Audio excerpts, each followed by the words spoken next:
Hello and welcome back to another episode of Crystalline. You're watching Javelin Studios and I'm Javelin. So we reached Stonecrest. We got the map from Arthur Hunt about the what's that called? The high concentration energy or something. And apparently Amelia's family also lives in Stonecrest, so we pay them a visit and spend the night there. Now I think we're gonna go to where the map will lead us, so let's continue from where we left off. The next morning, we wake up early like usual. After getting ready and packing my things, I meet the rest of the team downstairs. Amelia's parents wait for us by the door as we finish gathering our things. Her mother's lip trembles as she watches us pack. Are you sure you need to leave so soon? Leanna smiles softly. I wish we could stay longer, but we must be going. Thank you very much for your hospitality. Of course. You're all welcome here at any time. Amelia's mom hands us parcels. I packed all of you some food for your journey.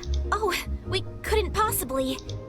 She tucks and forces the parcels into our hands. I won't take no for an answer. Amelia packs hers without protest and the rest of us follow suit. We turn to our family one last time before leaving. Thank you again. It's been a lot of fun. Thanks for having us. Thanks, it was nice to meet. Thanks, it was nice to meet you. Thanks. Farewell, Mother. Father. Her mother squeezes each of us in one big hug.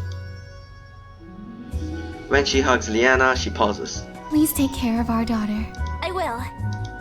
After one final goodbye, we leave their house and make our way back towards the town. We pass the inn and other shops, but we don't make any stops. Eventually, we pass through the town gates. We continue down the familiar dirt path surrounded by greenery. Most of our journey is uneventful. I've become more accustomed to the walking and the silences, but I still wish the journeys to our destination weren't so long. It can be pretty boring.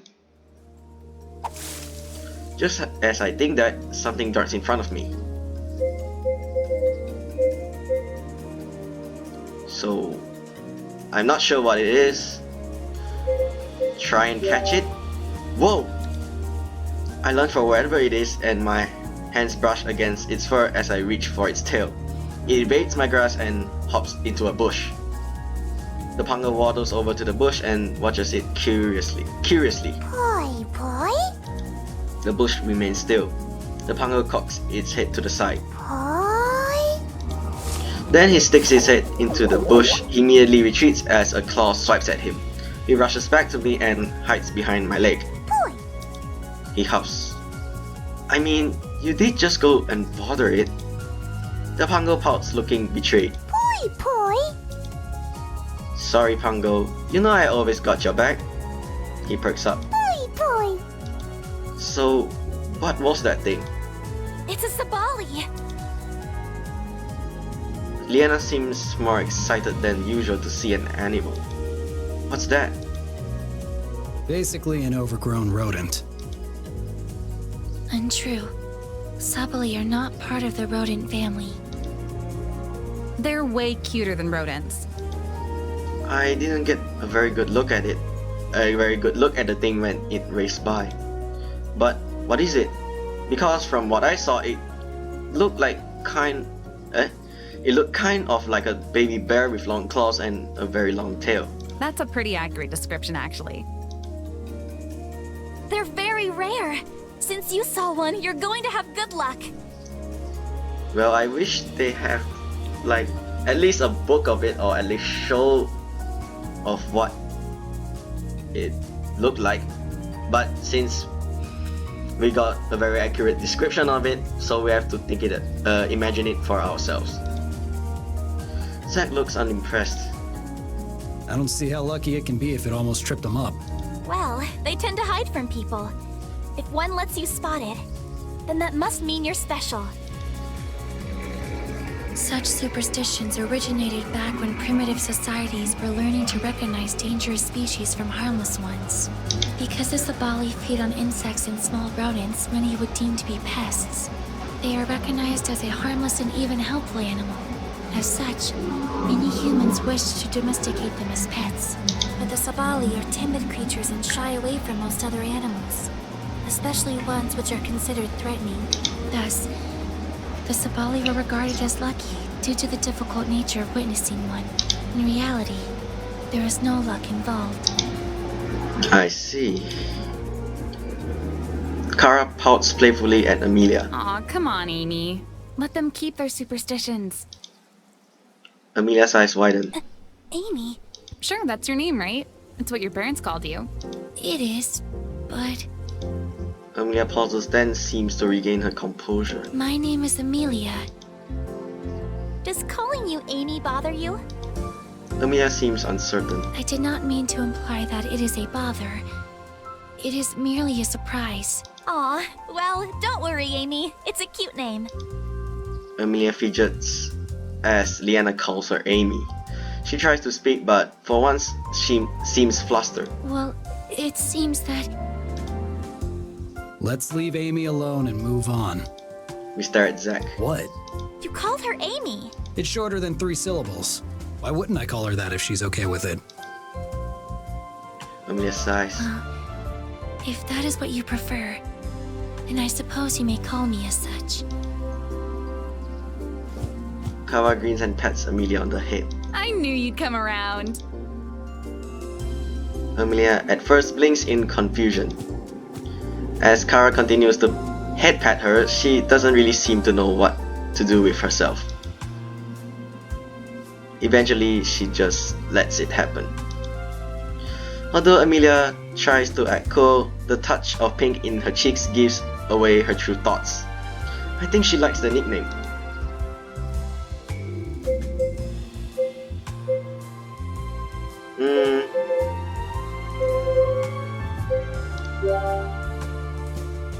So I'll choose the first one. I like the name Amy. I think it suits you. That is fortunate, as I believe that is how the group will refer to me from now on. Anyway, let's get going. We resume our journey. For the next 3 days, we travel on foot during the day and make camp at night. Leanna continues my casting trainings, but I've made no progress. I've begun to feel discouraged. Although she tries hard to hide it, I can sense the frustration Leanna feels. Why am I having such a difficult time casting? There must be something I'm missing. Since Leanna won't give up on my trainings, I resolve to push past my disappointment and continue to focus myself. On the 4th day, we travel the entire day and set up camp in the evening. As we've done in all of our past trainings, Zack, Kara, and Amelia take care of the setup, while Leanna and I find an open area to train. I still dread whenever it's time to train, as I haven't shown any progress. It's starting to feel like a useless chore at this point. Ready? I reluctantly nod. Alright. Just like we've practiced, focus on channeling through the manipulator. As I've done so many times before, I try to do exactly what Leanna says. Just like all of my previous attempts, it doesn't work. You've got this. You just have to focus. I'm focusing. I strain with all of my might, simultaneously trying to figure out what exactly I'm supposed to be focusing on and wondering if this is all actually bogus anyway. Leanna watches me intently, waiting for the spark of magic which doesn't appear. I let go and breathe out in frustration. Try again. Have we considered that the possibility that only humans from Terra can cast? Leanna's voice is firm. Just try again. With a heavy sigh, I bring up my hand again and try again. As is expected, nothing happens. This is completely pointless! I lower my hand. Maybe I'm just not meant to catch. Suddenly, a strong gust of wind pushes me off my feet and knocks me to the ground. Oof. Leanna glares at me, a fierce look on her face. Get up! I cough as I catch my breath and push myself to my feet. What the hell? Leanna raises her arm again. Deflect this! Deflect! Dodge! I dive out of the way as Leanna casts another gust of wind. That was close! Don't dodge! Deflect! I balk at the sternness in her tone. Her entire demeanor has changed from a calm and patient teacher to a dangerous Mage-Knight. What's gotten into you? She ignores me and aims another shot of magic. This time I jump out of the way, but she is relentless. She lines up another shot. I don't know what you mean by deflect. Leanna sends another gust of wind after me, which I only narrowly dodge. Before I can catch my bearings, another shot of magic comes at me. And then another. Would you just... And another. Hold on. And another. My breathing is short and anger warms my blood. She's shooting off wind blasts so quickly I don't have time to think or move. Her attacks are relentless and keep knocking me down. Another gust of wind soars towards me. Leanna, stop! I take that blast. Although it's just as powerful as the others, this time I maintain my footing. That's not deflecting. What? Oh. She frowns in concentration as she ramps up another attack. Then she lets loose another gust of wind. I try to block it with my arms, but this blast is stronger than the last and it hurls me into the air. I crash painfully on the ground, but force down the pain and get back onto my feet. My breathing is racked and my body is sore. Leanna is already channeling another attack. I don't know what's gotten into her, but I can't keep taking these hits. As she launches another attack, the anger bubbles inside of me and boils over. I throw up my hand and feel the anger shoot down my arm and out of my glowing manipulator in a gust of wind which knocks the blast away. Leanna gasps and drops her attacks. Leanna gasps and drops her attacks. You did it! I stare at my arm, too bewildered to even comprehend what is happening. Suddenly, Leanna is laughing loudly. As things calm down, I notice the rest of the group is already here. They must have heard the commotion. He cast it? Leanna grins broadly. He did! He finally cast! That's amazing! That wind magic, it came from me. The realization slowly dawns on me. I casted that. My eyes grow wide and I split into a huge grin. Yes! I can't believe I did it! Leanna's grinning from ear to ear. Even Zack cracks a small smile and nods. Amelia watches us curiously. I assume you used the technique which we had previously discussed. Wait, what? Leanna looks sheepish and refuses to make eye contact. What technique? The high from my casting begins to wear off as I remember the mix of anger and confusion I felt from the attacks. You mean you guys thought it would be a good idea to randomly just start attacking me? Leanna shakes her head, looking a mixture of worry and guilty. Amelia calmly responds, Indeed. I didn't expect her to so bluntly agree. Why? You were making no progress on your training, and I believed a new strategy was necessary. One such method is to utilize the ingrained need for survival. When placed in high stress, dangerous situations, the human body will use all its resources to ensure survival. By putting you in such a situation, your response to protect yourself enabled you to tap into the manipulator and channel energy. I consider what Amelia said. Everything happened so fast, but once I realized that there was no way to talk my way out of Leanna's attacks, I knew there was only one way out. I'm really sorry. Amelia felt this was the best way for you to learn since you didn't seem to be getting it my way. She trails off. I hope I wasn't too hard on you.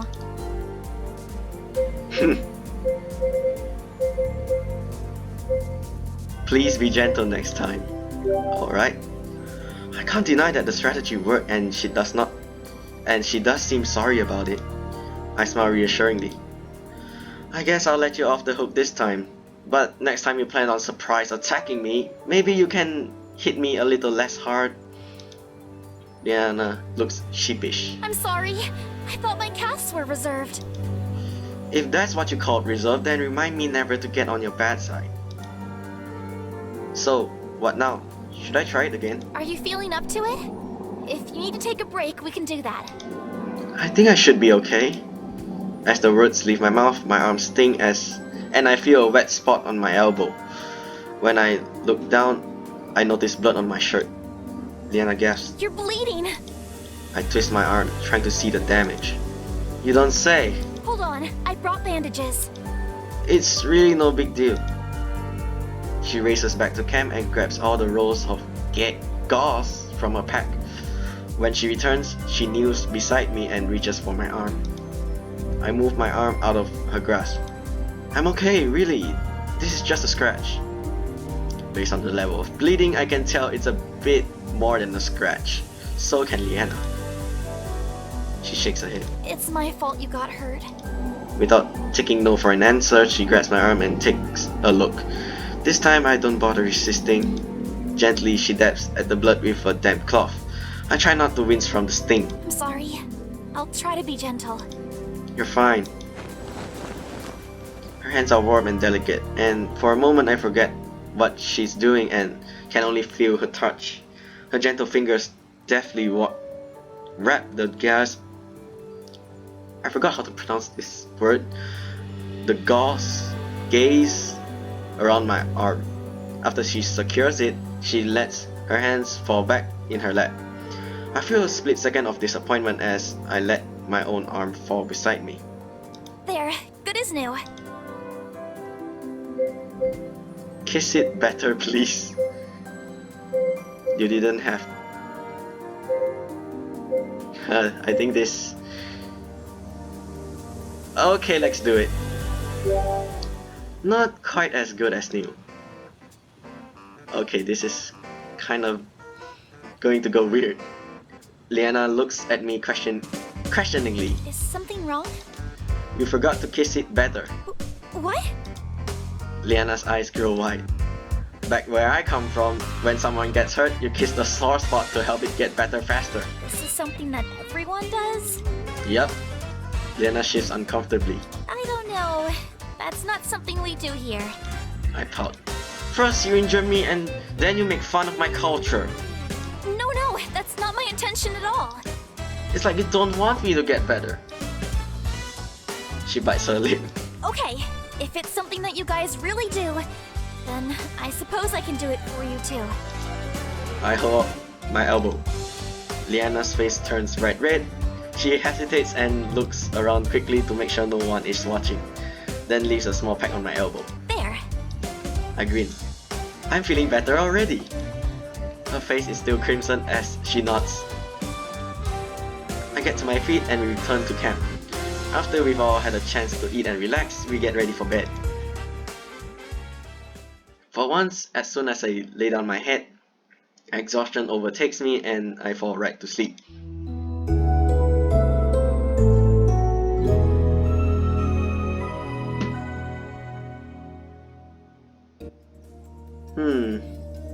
We still have time, so I'll continue.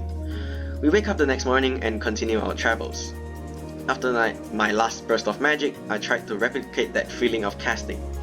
Although I'm finally seeing improvement, I still can't cast very well as I hope. The result of my casting is just a weak tendril of magic, but at least it's something. Leanna's spirits have been lifted too, and she continues my training with renewed enthusiasm. A couple of days pass before the trees become denser as we reach the woods.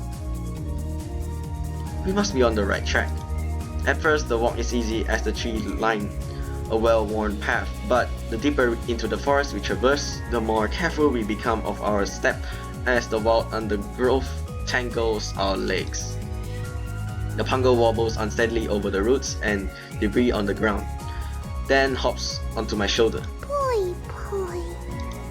The canopy overhead thickens, blocking out much of the sunlight. Leanna glances uneasily around her.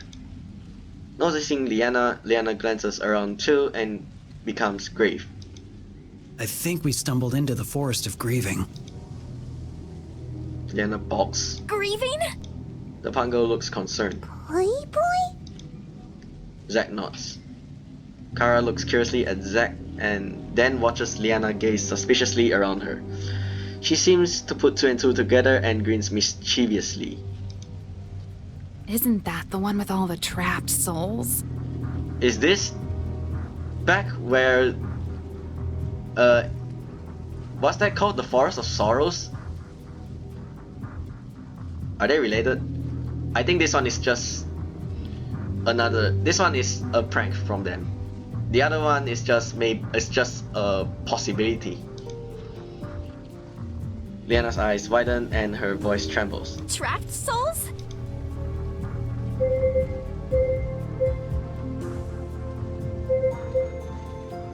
Go along as in go along with the prank, or just move on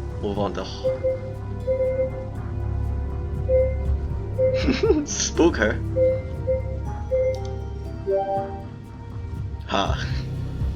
Let's do it. This is gonna go bad. While Leanna's distracted by Zack and Kara, I crept up behind her. Boo! Leanna leaps up of the way but loses her balance and falls. Zack and Kara burst into laughter. Leanna pushes herself to her feet as her face turns red. She sees me. Was that you? Was what me? I was just minding my own business when you randomly fell over. Leanna frowns. You made that noise! I most certainly did not. It must have been one of the souls. She plucks her ears. I'm not listening! Amelia puts her hands on her hips. Evidently, Zack, you were misinformed, as there is no such place as the Forest of Grieving. But there is a Forest of Sorrows. Okay. No, there definitely is a Forest of Grieving. Right, Kara? Absolutely. If that is true, it is certainly not here. Leanna pouts, her face bright red. You guys are the worst! She rushes closer to Amelia and pointedly ignores Zack and Kara, who pretend to hide their amusement. Leanna frowns at me too. The Pongo shoots the two of them dirty looks. Poi! That's right, Pongo. She scoops him into her arms and hugs him into her chest. The Pongo doesn't protest. We continue to walk in silence. As we venture further within the forest, the air feels thick and heavy. The canopy thins out, but the trees themselves have knotted and thick bark. I don't know. Making them seem very old. They brighten with an ethereal ethereal blue-green luminescence. Does anyone else feel that? The Pongo squirms in Leanna's grasp and hops out before exploring the forest. This place is loaded with magical energy. Is that why it's glowing?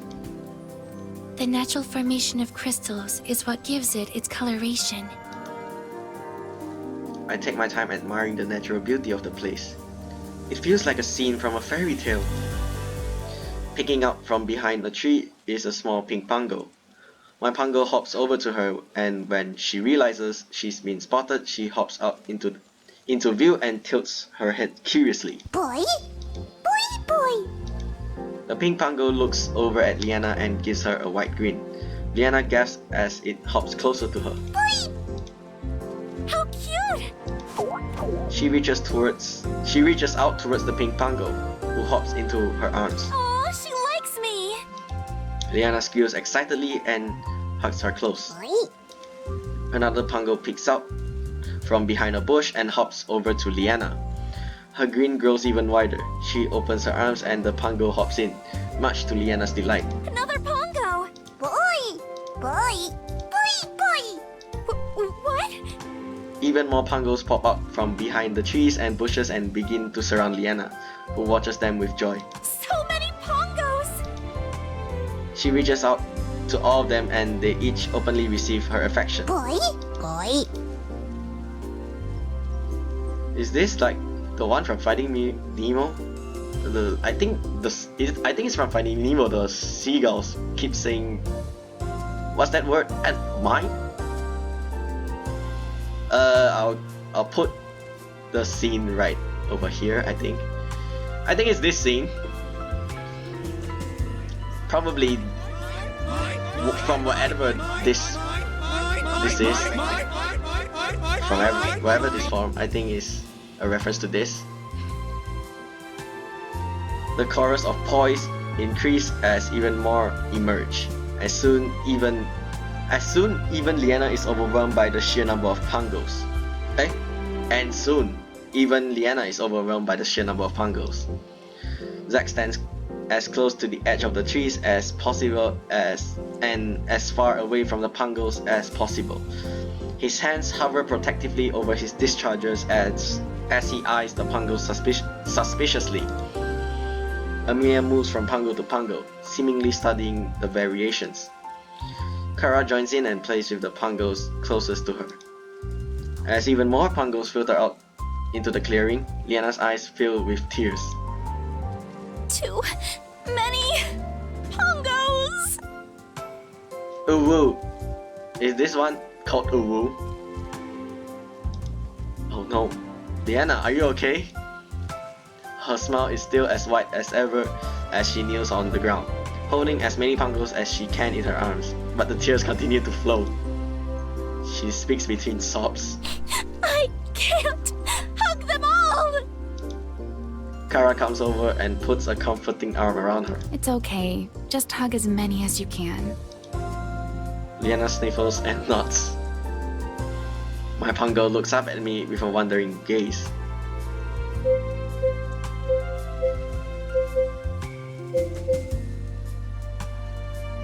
Be loyal or join in? Well, I think the pango will join in. I think the way you treat your pango would affect one of the endings. Because I'm not sure, I've kind of forgot about that part. So I think...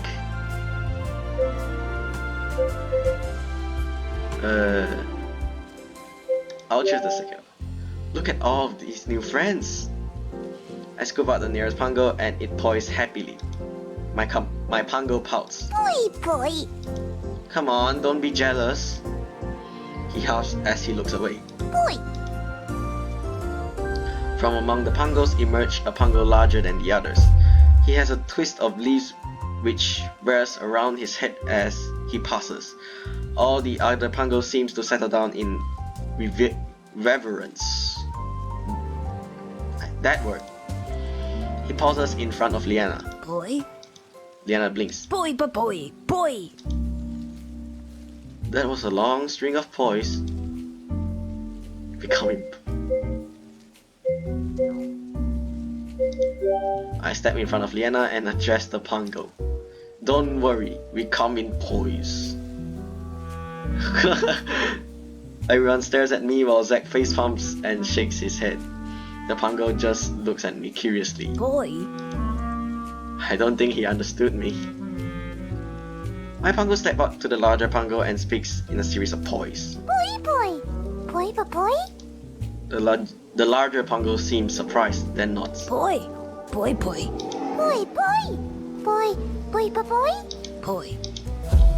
He turns around and hops deeper into the forest. My pango faces us. Boy.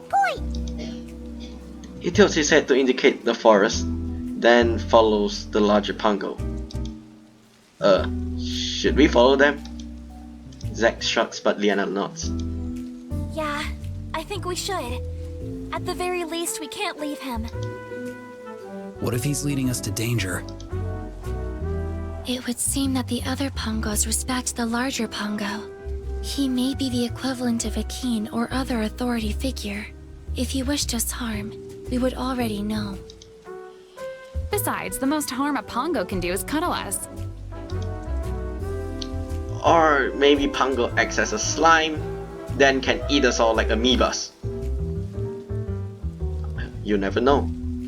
We better get a move on before we lose them. We follow the pangos further into the forest. Some of the other pangos tag along, popping in and out of the trees. I've never seen so many pangos in one place before. What are they all doing here? Eventually, we stop in front of a crumbling stone structure. Boy? The pango leader nods. Boy. Boy.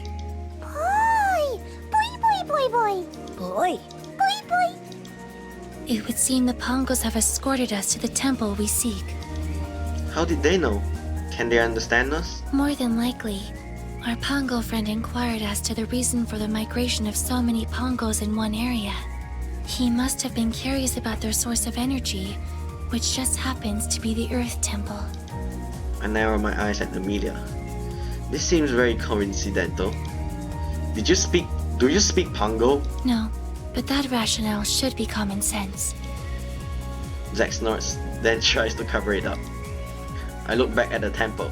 It clearly hasn't been touched in a long time, and half of it is falling apart. Is it safe to go in there?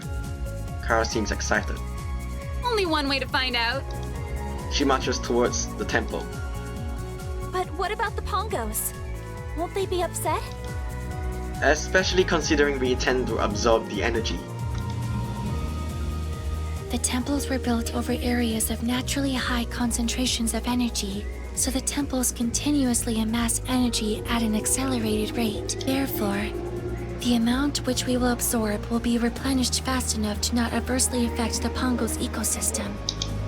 Why don't people live near these pockets of continuous energy? The only energy we are able to manipulate is extracted from crystals. This form of energy, which resides in the air, cannot be manipulated or absorbed by humans. She pauses. Humans of Terra, that is. In contrast, Pongos are able to absorb all forms of energy, including airborne. I see. Either way, it sounds like the Pongos will be okay. Leanna nods and we follow Kara. The Pongos make no move to stop us, but continue to watch us curiously. Come on! We approach the temple's entrance.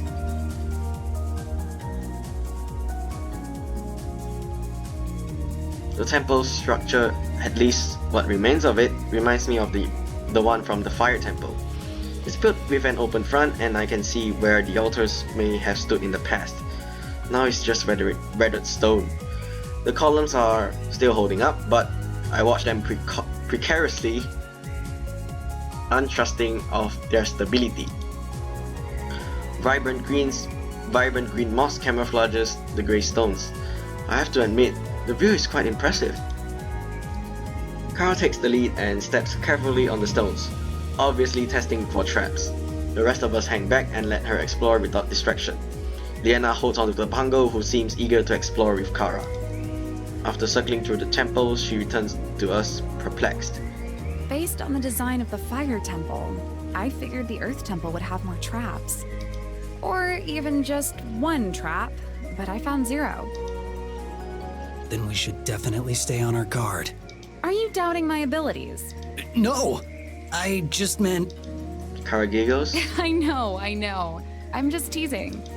Zack grumbles and crosses his arms. Amelia steps up to the temple and starts to have a careful look around. The rest of us slowly filter in too. The Pongo hops out of Leanna's arms and bounces excitedly into the temple. Amy fidgets with her manipulator, much to the curiosity of Leanna. What are you checking? I am searching for any anomalies in these magical readings. The barrier from the last temple resonated a unique signature. If such a thing were to exist here as well, it is highly likely to lead us to the Earth Elemental. Kara shakes her head in wonder. I still can't believe the elementals are real. I wouldn't jump so fast to that conclusion. Seriously?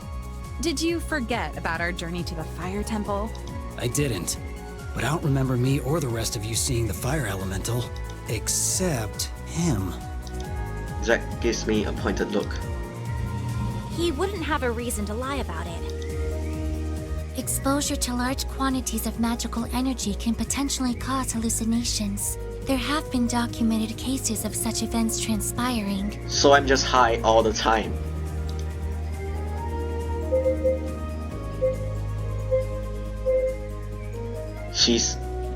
This is a weird way to phrase it.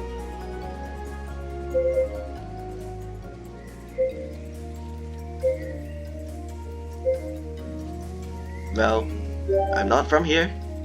You have a dude who traveled here through a temporal rift from a parallel world and can directly absorb energy. I'm pretty sure anything is possible now. Fair point. Emilia looks at her manipulator. There appears to be a strange pattern regarding energy distribution.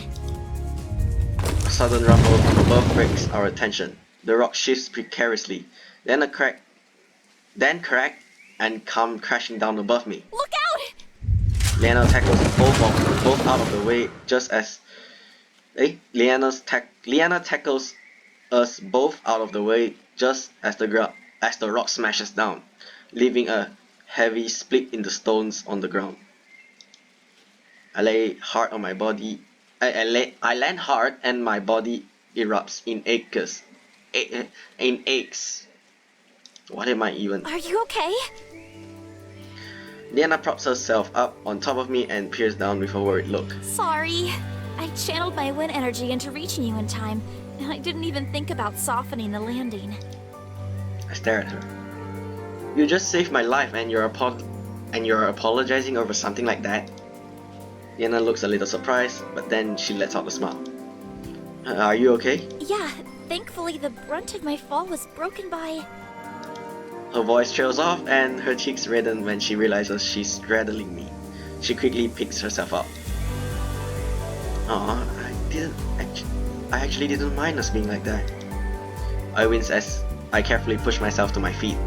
Leanna's attention is on the mountain of rocks sectioning us off from the rest of the team. Hey, can you guys hear us?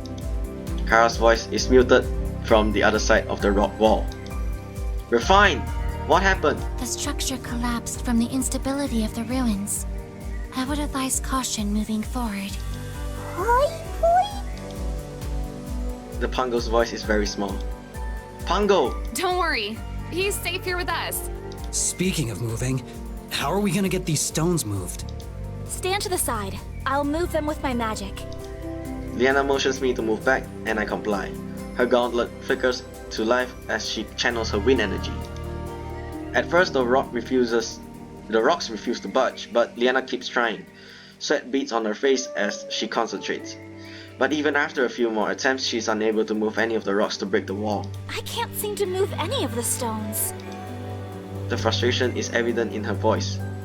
It's weird that she can't move any of the stones at all. I hear some shuffling on the other end, and I assume it's Amy using her manipulator to scan. Interesting. It appears these are no ordinary stones. They are shielded with magic. What does that mean? The magic they are shielded with are dampening any other outside magical efforts. That's not good. However, in light of this new information, I am able to adjust the type of reading necessary to override the wall's magic block. By doing so, I am able to plot out the navigation of this temple as the ruins emit energy. Based on our current locale, our paths will converge in a short time if we move further in. That sounds like a plan to me. Let's get going then. Leanna and I look at each other and nod. We start heading in the direction Amy provided. We stick close together and keep a cautious eye on our surroundings. Leanna periodically checks her manipulator. Looking for something? I'm following Amy's energy signature to make sure we're both going in the same direction. So far, we're still on the right path, and should be converging with them soon enough. That's good. I put my hands behind my head. Hey, I forgot to thank you earlier for saving me. Thanks. Leanna smiles. You did the same for me. Huh? Raven Pass, remember? When we fought the treasurer. Oh, that. I guess so. But I only pushed you out of the way back then. In hindsight, I probably should have also dived out of the way too, instead of, eating the blast full force. Well, I kind of forgot what I did back then because the first 6 parts are probably is the time before I start my first semester at college, so I'm not quite sure what options I chose back then. And back then, I think Crystalline was still in what's that? Kickstart. It's still on Kickstarter demo, I think. Then I did continue playing, but it was after my 3rd or 4th semester, which the 4th episode was already released. So it was quite vague of the memory is quite vague. I'm not even sure what I chose. So I might chose different options, but when I continue this series, I actually skipped through the the first few parts because there's no like previous save files, so I have to start over a new game and skip and chose the best option possible. And now, well, I hope that whilst going through the previous parts, I hope that I chose as similar as the parts before, during the first 6 episodes. Let's just hope it wouldn't affect that much into the story. Okay. Moving out of the way would have been a better idea, but it was heroic nonetheless. Leanna smirks. Besides, you find yourself in trouble so often that saving you has kind of become second nature.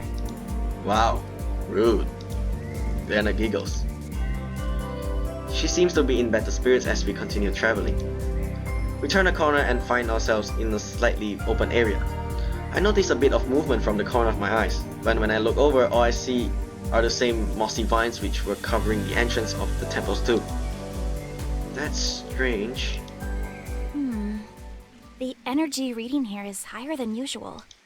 What's up? Leanna goes to draw her sword. It's not dormant like everywhere else. I'm scanning active energy here.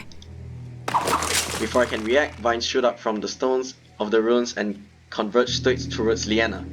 She gasps at it and attempts to swing in the incoming vines, but there are too many of them. As they entangle her limbs, she loses grip of her sword and it clatters to the ground. What is this? For some reason, the vines only target Leanna and have kept a berth around me. Maybe the trap was only sensitive to energy manipulation? Thankfully, I wasn't casting. Leanna struggles to break free in vain as the vines lift her off the ground. Help me down! I pull out my sword, but the vines twist and tangle around each other, which makes Leanna a moving target too. The last thing I want to do is accidentally cut her as I try to cut the vines. It might be best that I wait, right? Oh! I see where this is going. Hold on. We'll actually watch. I can't. It's moving around too much. I have to wait to get a good swing in. What the heck are you talking about? Leanna yelps as more vines wrap around her and tighten. She squirms, trying to break free. Hurry up already!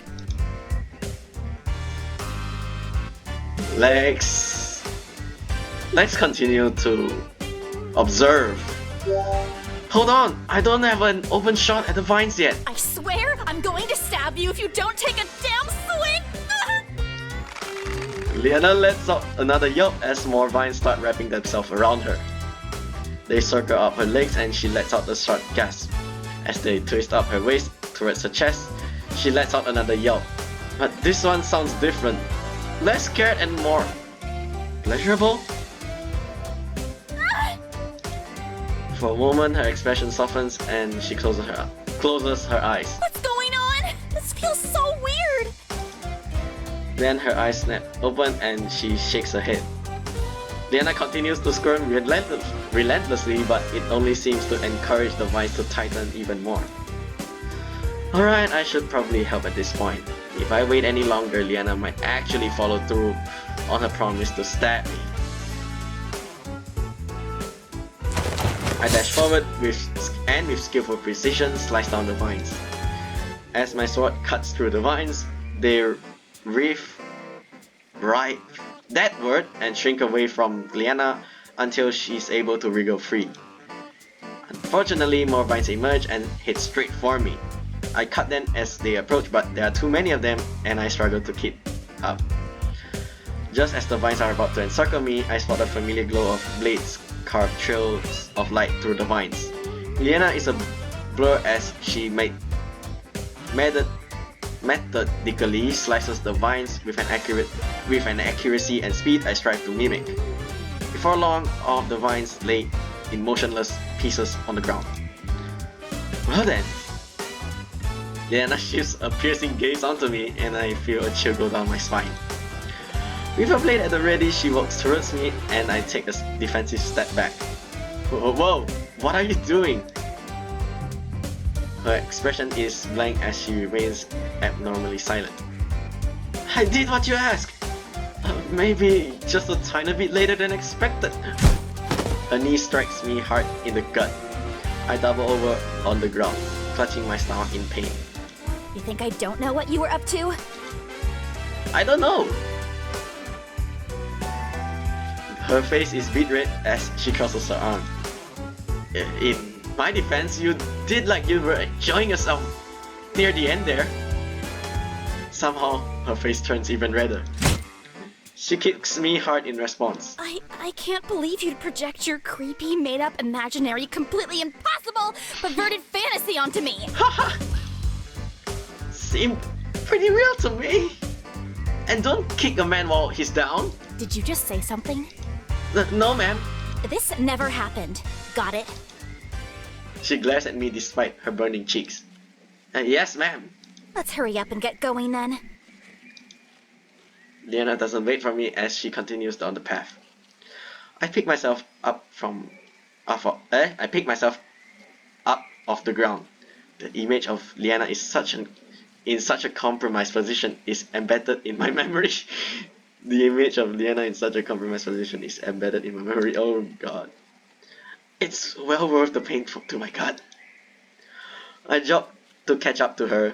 Leanna is extra cautious and keeps her blade at the ready as we continue down the path. Thankfully, without further incident, we spot the rest of the group waiting for us on a converging path. You guys made it! Boy! The Pongo bounces over to me and leaps into my arms. Hey buddy! Kara beams and waves us over. She blinks when she gets a better look at us. Whoa, did something happen? Leanna clears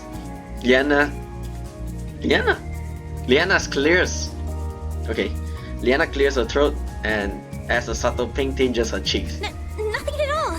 Isn't that right? She shoots me a warning glare. Right, nothing. Kara looks back and forth between us and then grins. Oh, I get it. I mean, you two were alone after all. Leanna's cheeks flare. No, it's not what you're thinking. Kara winks. Right. Nothing happened. Leanna mumbles something incoherent and as she pushes past Kara. What is with everyone's overly active imaginations today?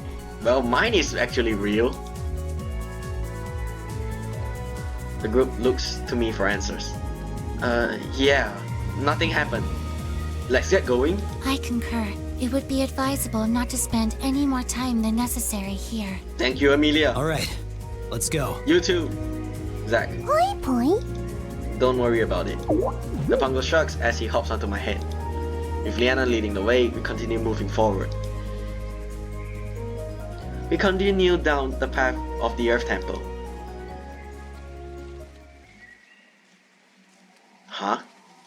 Does that mean there are traps or something we should be working on? So we'll just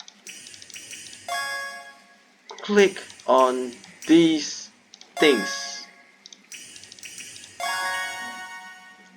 What is this even about? What if we do? Well, it's not recommended that we lose because it will affect the endings actually. But I'm not sure what this minigame is about. Because if we did lose, I don't know what will come up. Like, it did not mention that something would happen. Well,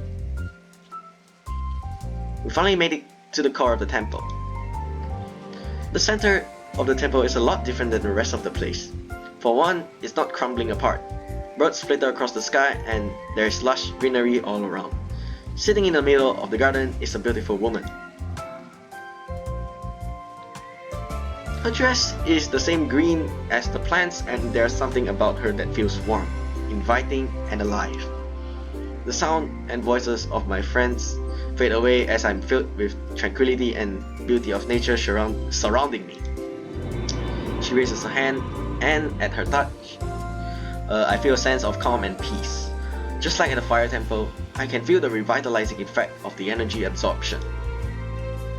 The more energy I absorb, the more translucent the elemental becomes, until a small smile she disappears. The more translucent the elemental becomes, until with a small smile she disappears. Okay. Slowly, the scenic nature view fades from my senses and I'm pulled back to the crumbling ruins of the temple and the curious faces of my friends. Amy and Leanna hover by me as the Pongo looks up at me from the ground. Oi?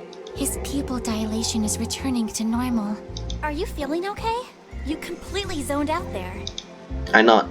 I still feel dazed as the remnants of tranquility begin to fade. Did you see the Earth Elemental? I did. This time though, it felt different. When the energy was channeling into me at the fire temple, I feel a rush of passion and strength. This time I felt a more sense of peace and calmness. I can confirm you did absorb a substantial quantity of energy. However, your mention of feeling emotions based on absorbing differing elemental energy is quite fascinating. It is something which has never been reported before, given that humans of Terra cannot absorb energy. Once your senses have fully returned to normal, I would appreciate discussing in greater detail what exactly you experienced during the actual absorption of energy. Sure, we can talk about it later. Where are Zack and Kara? As if on cue, the two of them appeared, each holding bags filled with what I would assume is whatever loot could be found. Don't mind us. We just went on a little all-you-can-grab treasure buffet. She grins and opens a pouch to hand something to Amy. Here, I found this. She hands Amelia an ancient tome. I figured you might be interested in this sort of thing. Amy carefully turns the pages of the book with great interest. This is written in ancient Gaian script, a language of which I have studied, but of which I am not fluent. It will take some time to translate it using my reference, but the content should be most academic. She smiles at Kara. Thank you. Kara pats her on the head. You're most welcome. A rumble above interrupts us. We all tense up and go on high alert, but no rock slide occurs this time. Or perhaps a It looks moving like boulder. we got everything we need from here. Let's head out before another cave-in blocks our exit. We all agree, and still on high alert, make our way out of the temple as quickly as we can. We make it out of the temple and back into the forest. The sunlight shimmers through the trees, making me wince and blink. Leanna lets out a deep relief breath. We made it. Now that we have successfully made it through the temple, let us not forget our purpose for coming here. We look at Amelia with curiosity. She gestures to me. His energy reading has increased substantially. Perhaps it is now possible for him to open a temporal rift. You want to try that now?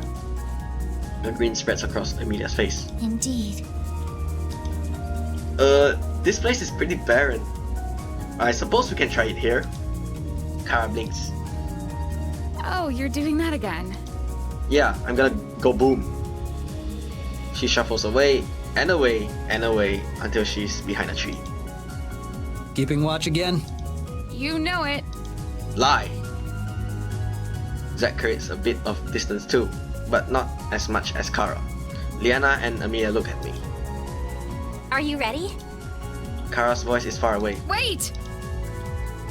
She races back, scoops up the Pongo who gives a little squeak of protest, then sprints back to her tree. Finally, she gives a thumbs up. Okay, good to go. Alright, let's try it. Just do what you did last time, except now you can focus and channel your energy.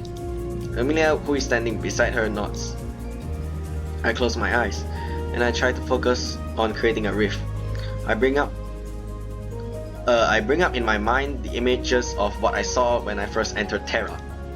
I inhale and exhale slowly as I try to draw in on that peace I felt when I met the Earth Elemental. Remember the scent of wildflowers, the fluttering of birds, and the creaking of trees.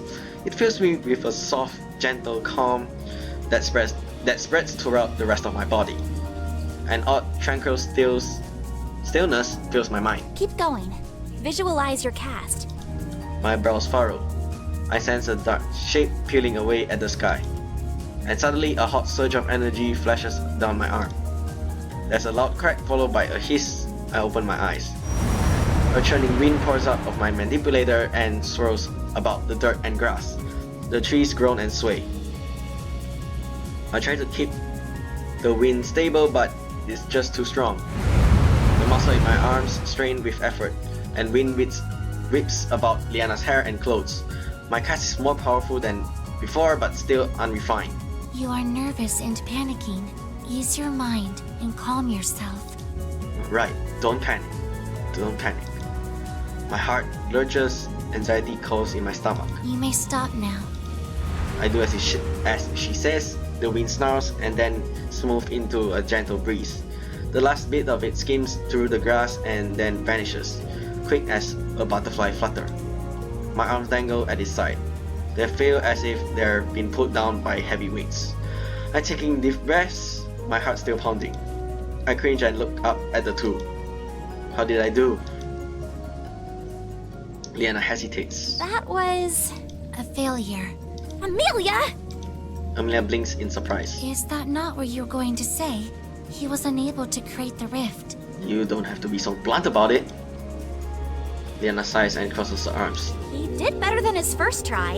He actually cast something this time. Amelia blinks again. I see. I suppose there was some improvement. She taps her chin in thought. I believe your magic training should involve bettering your accuracy and honing your focus. At this point, we are still unsure if the inability to create the rift is from your lack of energy or technique. Right. I puff out a defeated sigh. It seems that I still have a long way to go. Hey, where did Zach go? Huh? I look up. Zach isn't anywhere in sight. That's weird. I glance around.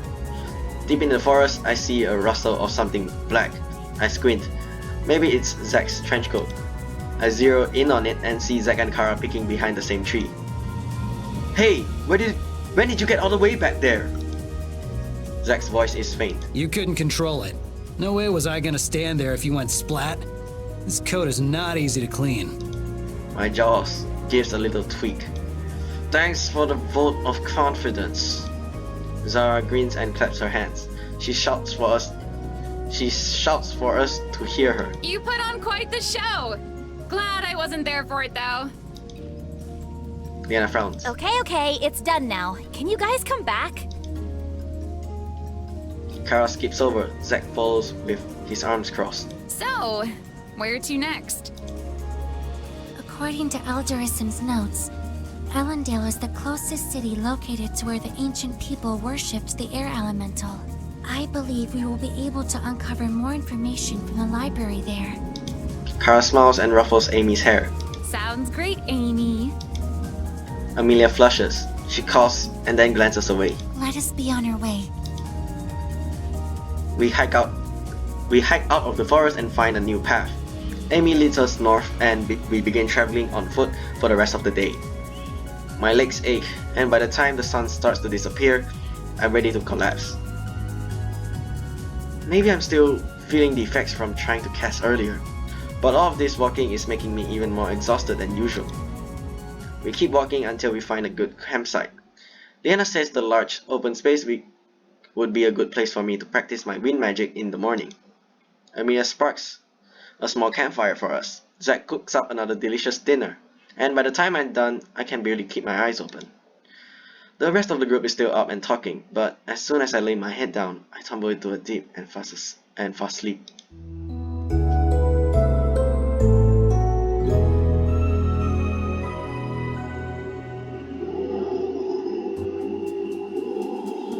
The next day, Leanna and I get up bright and early. We decide to practice sparring before the others wake up. And so, that would be it for this episode. I will continue this in the next one, so thank you guys for watching Javelin Studios. I'm Javelin, and I see you guys in the next episode of Crystalline. Signing out. Have a great night, everyone.